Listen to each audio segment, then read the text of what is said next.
మిమ్మల్ని నిందించి అవమానించి మీ మీద మనుషులందరూ చెడ్డ మాటలు పలుకున్నప్పుడల్లా మీరు ఆనందించండి, మీరు సంతోషించండి, మీ ఫలము పరలోకములో గొప్ప అవుతుంది అనే మాటని ఈరోజు నువ్వు ఎలా తీసుకుంటున్నావు?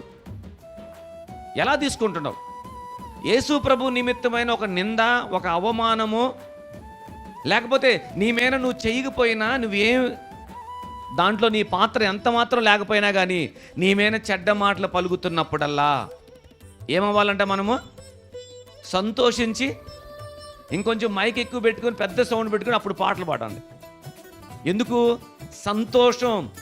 ఎందుకంటే దేవుని నామము నిమిత్తము నేను నింద మోసాను నేను. అది ఫలం అంటది. ఇలాంటి స్థాయిలో ఉన్న వారిని చూసి దేవుడు ఆనందిస్తాడు. వాళ్ళు ఏది కోరుకున్నా, వాళ్ళు ఎక్కడికి వెళ్ళాలన్నా దేవుడు వాళ్ళు నడిపిస్తాడు, అంతే. ఆమేన్. ఏం చేయాలంట? నీ గురించి ఎవరైనా చెడ్డ మాట పలికినప్పుడల్లా, నీ మీద నింద వచ్చినప్పుడల్లా, నువ్వు కాని మాట విన్నప్పుడల్లా, నీ హృదయంలో కృంగిపోయి ఉంటే, నీలో నువ్వు బాధపడతా ఉంటే, నేను ఏం చేశానని నన్ను అన్నారు వీళ్ళు ఈ మాట అని నీకై నువ్వు ప్రశ్నించుకుంటా ఉంటే, నిన్ను బట్టి దేవుడు ఎప్పుడు సంతోషించడు. నిన్ను బట్టి దేవుడు ఎప్పుడు కూడా సంతోషపడడు. అది గుర్తుపెట్టుకోవాలి.